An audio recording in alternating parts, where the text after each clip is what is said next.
Hello guys and welcome back to Inside Out Tennis. Today I'm playing Jadoun, a French player. So the theme for today is why remaining on the front foot is key and using your forehand line. So I won the toss and elected to serve. It was pretty windy, as you can see in the background, so it's not always easy to play in the wind, but it's important to make sure you have big targets.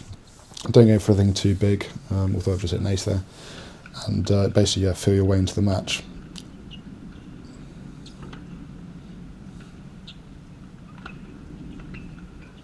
I coughed up a couple of cheap errors in the first game. As I said, just getting used to the conditions, not always easy. My opponent was very solid, I have to say. Made a lot of balls. Backhand was stronger than his forehand. And I felt I could get in on his service games, especially in the first set. I thought he served, we could potentially serve a little bit better, but he moved very well, soaked up my pace. There you go, he's got the break. Now it's his turn to serve and see what it's like down this end. As I said, there's always a little bit of nerves at the start of a match, so playing slightly higher percentage, going through the middle, going cross court is always a good thing. Actually didn't see the ball run across the net there. 15-30, great return, big forehand line, perfect, and a break back. There were quite a few rallies in this match. That's why the video's considerably longer than my previous one. Again, if you can see, like I mentioned in the video before this, a lot of first serves going body at the start of the match just to find my rhythm. I kind of felt a little bit off on my serve throughout the match, to be perfectly honest. I usually tend to get a lot cheaper points than I tend to in this match. Nice back behind. It's actually a very good tactic to use when you're playing someone that moves well, to go back behind. Guys who move well tend to like to move, so if you keep them in one corner or pin them in one corner, then they don't feel as comfortable.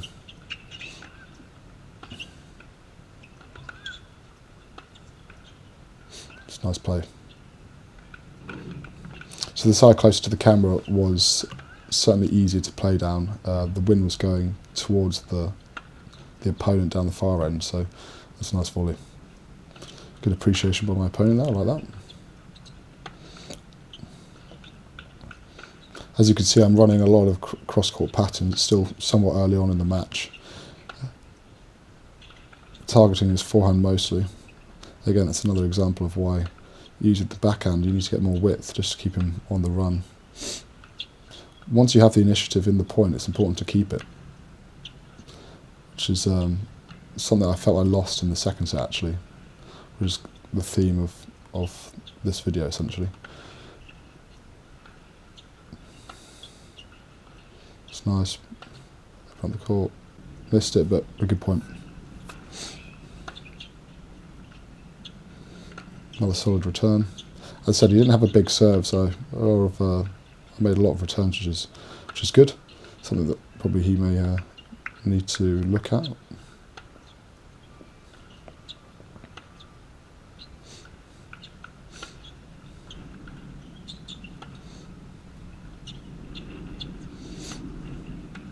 Again, still running a lot of cross-court patterns, obviously break point down here, so it's important to be as solid as possible and make your opponent come up with something special. Be patient, keep going cross, let's see what he's got. Yeah, there you go, coughs up the arrow, juice. Solid serve. Yeah, beautiful forehand cross-court winner. Another big serve. Heavy forehand. If he rackets on it, he should ideally make that, but it's okay. Juice, another ace.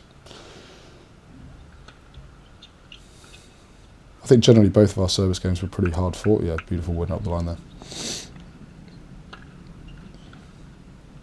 Just because, as I said, the conditions are so windy that it's really difficult to get cheap points in your serve. You're more or less better off going bodies or just high percentage. it's always important to get a high first serve percentage, especially in men's tennis. Otherwise, guys just have too much opportunity to, even in women's tennis, just to attack the second serve and get the initiative in the point. Puts you under a lot of pressure. So even if the conditions are tough, just you're better off going first serve into the body, making the opponent come up with something.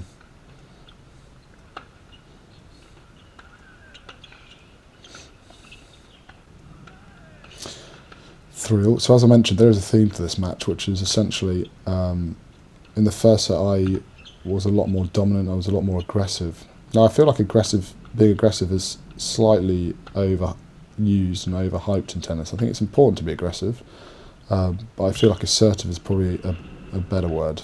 Now people tend to think you have to be aggressive by stepping up the court and taking the ball early and all that good stuff, which is true, that is a form of being aggressive, but you can also stand quite far back and rip the ball. That's sometimes just as effective. If you think about Rafa Nadal, I wouldn't say Medvedev's necessarily a great example of someone who rips it, but he's quite far back and he's not giving up any court cut space by being that far back, just because of the depth of his ball. So it's far more important to find the depth rather than necessarily be aggressive. So in the first set, this is, as I said, I tend to be a bit more aggressive. Obviously there's the ball, we don't get new balls in qualies. So as the balls get older, it's certainly more difficult. There we go, a little break back, or break for my opponent, 3-4. I have to say I played a great game here.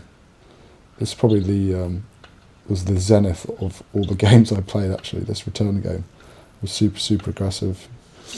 Nice forehand line there under pressure. Winner, perfect.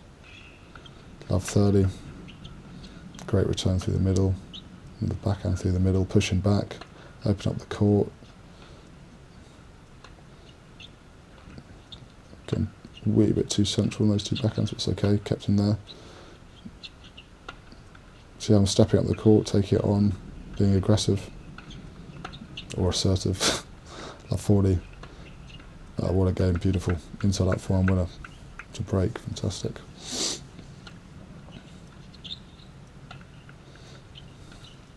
The other part of this video, or the theme of this video, is the forehand line. So that's a hell of a shot, great movement. So as I mentioned previously, and it obviously depends on the point, and not every point is the same. As I said, 30 love points or 30 all setup points, you've got to be super solid in those points. It's another good point. Missed the volley, but it's the right idea. Now, it's important, as I said in previous videos, the backhand is more of the shield and the forehand is more of the sword. So you can cough up more errors in the forehand. With the backhand, it's better to go in terms of patterns, cross. Obviously, if the ball's short, you can go line. But with a forehand, that's just because you can manipulate the ball a little bit more, you can change direction more. It's sometimes more advantageous to, once you get the opponent under pressure on the forehand cross, to ping it a line, just to get them moving. And then once you've got them moving, you can look to use your forehand to keep moving them. Kind of like I mentioned in my previous video with Rafa Nadal. Once he's got his opponent on the ropes, especially on like a surface like clay, he's going to be moving them around a lot. A number of reasons. First of all, obviously, it tires them out. But second of all, people are more likely to miss whilst they're on the run. It's not always the case, but obviously, the further you put someone off the court, the more likely they are to miss. So here we are into tie break. I'd say I played the first few points of the tie break, or this tie break, exceptionally well. Again, solid on the forehand cross, good depth. He overcooked it. Would love myself. Nice solid return. It did help being down this end. As I said, the wind was with me, so my shots were a wee bit more effective. But look at that, see? Went forehand line, forehand inside in, forehand cross, got him on the run. Okay, he's found his way back into the point, but see how there we go, and he's overcooked it. The key is, once you've got them on the ropes, you don't actually necessarily need to do more. You don't need to necessarily look for the winner. You just have to hit the right quality. It's a great play, coming in with a volley. See, good wide serve, forehand line, puts him under pressure. Yeah. Nice, great play. Very, very good player. Patient, built the point, not more you can ask for. And a beautiful backhand cross-court winner there. It's tough for this guy, he hasn't done much wrong, to be honest. I've just played a very, very good tiebreak.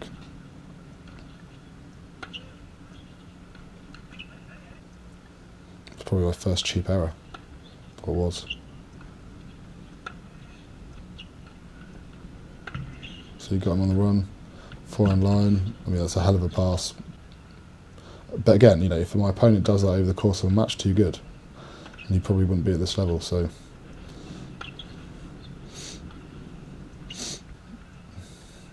Right idea, got the width, just missed it. 6-4, set point, there we go. First set to Toby. Good return.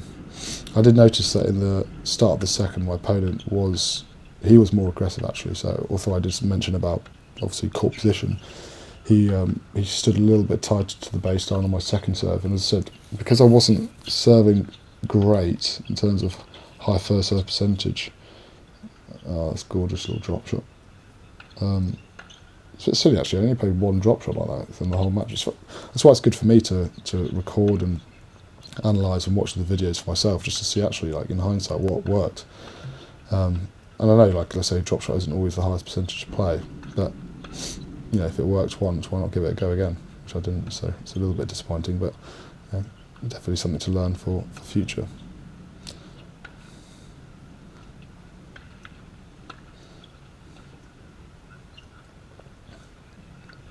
He's gone for there, missed it. 1-1. Great return, getting on the run, yeah. Could probably have found, that's a great shot, great shot. 1-2.